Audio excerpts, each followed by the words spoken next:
Okay, done. Mr. Brooks, please. Look, the question was, how do you restore trust in the union? Each and every one of us are the union. All of us pay the union dues. So my thing with the union is, over the years, is that you talk to, the membership talk to the union, and you ask them a question, and then all of a sudden they forget that that the question was asked to them. They never get back to them. So how would I restore faith in the union? I would try my best to talk to each and every one of the members, whether it be Gray Line, whether it be New Jersey Transit, and get back to them with an answer. If I can't answer it right then and there, but I will make sure that I get back to them. And that's how I would restore faith in the union. Nothing. Okay, so Mr. Ortiz. Okay, let's remember something. The business of the union, the business of any union, is to protect our jobs. The burning question, where does the money go? The money is there so when you do get terminated. Now some of us, none of us get terminated, but remember, first place you turn to when you get terminated is the union. The most expensive item for any union is arbitration. When it comes to grievances, your section committee takes care of that. That's a very low cost item. The business, again, of the union is to protect our jobs. That's when it really comes in. You look at any person in any of the companies that has ever been fired and then rehired and or have gone to arbitration. That's your union dues working for you. Without the union, you got no protection. There's nothing there. Remember, it's easy. You make a phone call. I got a problem. You call your shop steward. He goes in. Okay? That's your union dues at work. There are expenses. There's light bills. There's rent. There's water bills. There's all kinds of stuff. But the single most expense is arbitration, and that can take a good chunk out of any local when that does happen. The going saying is, when you go to arbitration, you better go knowing you're going to win. You don't gamble arbitration. You gamble a lot of other things, but not arbitration. Now, what happened with Ms. Fleming? I'll tell you who I blame for that. I blame the membership for voting her in because of no experience.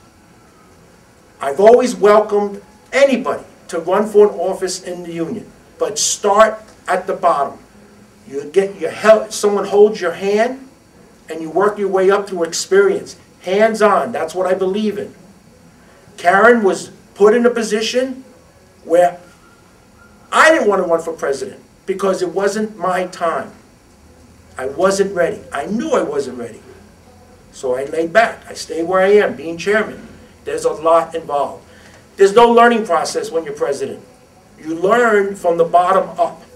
When you become president, you just pick up the ball and keep running with it. You don't have time to learn. You can't make mistakes because when you do, this is what happens. You'll make mistakes and not even know you made a mistake until it's too late. So to gain trust back, we have to go back some steps. And we have to be more informative. And yes, you ask questions. And again, I've said, if I can answer your question, I'm going to tell you. If it's sensitive, I'm going to tell you it's sensitive. And now I'm going to lead you which way to go to get that answer. So again, it wasn't her fault. She was put in a position. How can she know, I say this, how can she know she's making the right decision? She's never had to make it before. And again, as vice president, you start to learn the contracts of the other companies. You get involved with their union hearings. You learn everyone's process. And for a time, I used to go to Hoboken for the NYU drivers and do their hearings. Okay? Murphy was over there, Alex Kiss, and I forget one guy. But this is what happens without experience. You have to know what you're doing. There's no room for error when you get to the top. There's room for error at the bottom.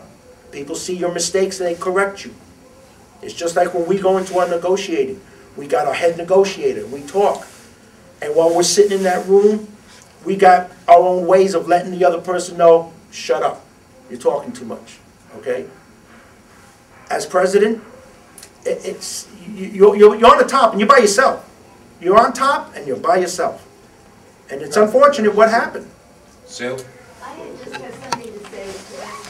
First of all, anyone who is voted president for the first time has no experience at the job. No one does. We voted for Karen because she had a kind of experience that we did not have. She was a limo driver, she was a bus driver, and a tour guide. Phrase it as a question, please. How can you say that? She has the experience. As much experience as There are anybody else. many levels in the local. And the lowest level is recording secretary. Through your years of learning, when you get to the top, you know you're involved with the companies know who you are, okay? They respect you for that.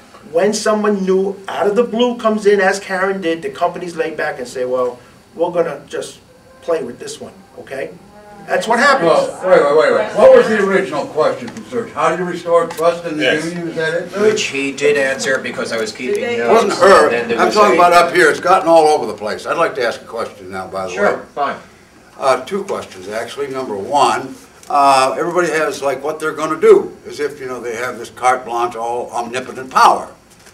The vice president of the union, is there a definition, defined duties for this? Yes. Okay, we'll get to that in a moment. Secondly, we've talked now about, you know, what all everybody's going to do and what the union is. Well, the three most important words in any union, and this goes back to the legendary labor leaders, Harry Bridges, Joe Hill, and everybody else, are organize, organize, and organize.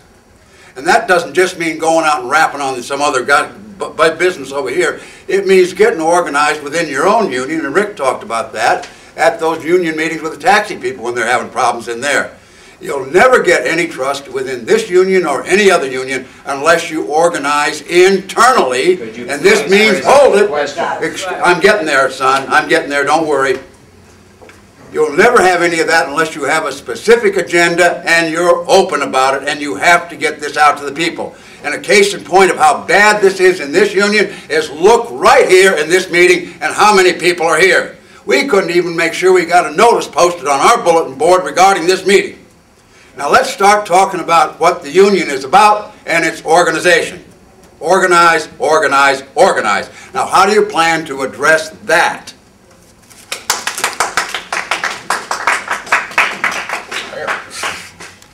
Okay, Rick? Well, I think I understand that some people believe, and I'm not just saying you, Louis, who believe you got to be entrenched to make things happen, and there's no such thing as on-the-job learning. You got to, hit the ground running. In fact, you're already on the ground. You're already entrenched. I don't think so. I think you need new blood, number one. Number two, as Noel, he asked a question, he said, are there job descriptions for the vice president besides waiting for somebody to shoot the president? I would imagine so.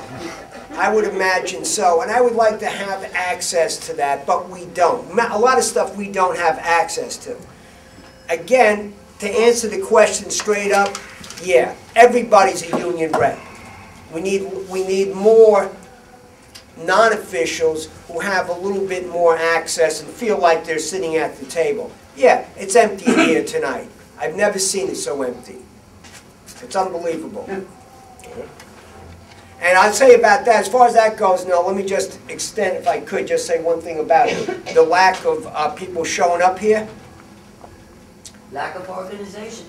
Yeah, no, 100% right, 100% right on that. But another thing is that having it on Thursday, and we've heard this before when Andy was here, and we talked about this around the committee, you got to have other days. You got to have it an alternative day. You got to have a meeting. This way guys can get here from Short Line, Hudson. This was 3 days notice. It was short notice. Is that the expression? Excuse me. I asked Robert Paul, is it Wednesday or is it Thursday the meeting? On Tuesday, he told me, We're not sure yet. That's why you have Of nobody. last week, because unfortunately, This and- week, Tuesday. I asked them on Tuesday. okay, That was his guys, answer. guys. So- Why Thank did this meeting happen with such short notice? Because this meeting had to happen in enough time to get this message out before the election. We needed to verify this space, and because the person who controls this space, who's not a member of TWU, would not verify this space until, I believe, Monday morning. Everything started on Monday. There was missteps after Monday. I am responsible for some of them, but we had from Monday to today to make this happen. And this just happens sometimes, okay? No. And no, any just- mistake that was made to- was made on the branch level, not the local level. To what, The branch organized this. to what Robert is saying is that I actually have a Port Authority on Tuesday morning. I came here on Tuesday morning, an hour before my, my Port Authority started, and that's when I found out that she was out for the week and a half. So we couldn't get in touch with her. Even when I spoke to the secretary, she would say, well, just leave a message and call her back when she gets back. This is why it was put up in just short notice.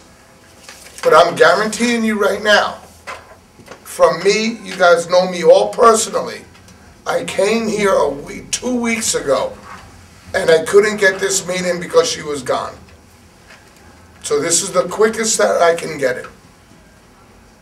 All right? It's just that people weren't aware of it. No, and neither were we. That's why there's nobody here. Vilma, Right. Vilma, Vilma, the only that's answer what we're is, trying to say. Vilma, the only answer is twofold. There were missteps, but really stuff happens. And this meeting was organized on the local level. In other words, none of these guys are going to give you an answer about why this meeting did not go off perfectly, because this meeting was organized by the three of us. Well, there is a third thing. Right. You've covered the first two. The third is, how are we gonna make sure this doesn't happen again? This sort of disorganization and last-minute stuff. I mean, you know, always okay. go. It wasn't Stop. disorganization. This was the first time we have ever had a debate for I'm not a talking about that. I'm talking local-wide about labor. election. This is the wasn't- first time out of the gate. It wasn't disorganization. What it was is that everybody's schedule is really screwed up with the holiday season, and I'm not using that as an excuse.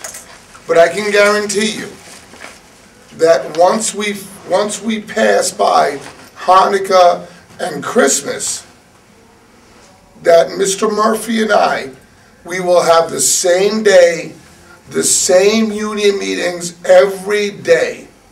And just as the other Every candidate said, every month. Now, you're answering the question. That's How right. It's not going to happen again this way. That's correct. Okay. That's all I need to That, know. it's Right. only because of this holiday I situation. understand. Case closed. Move on. Thank you. Gilbert. Okay. Does anybody have a question which has bearing on the running of the local, not the running of the branch? I have a question. Yes, Karen? The statement was made by the local that they raised the dues in order to satisfy debts from the attorney that happened during my tenure. That's what you said. That's what the local said. I want to know, for the, I guess, something like $3,500 extra, have you paid him? Yes, $3,500. we send them actually about $2,000 a month.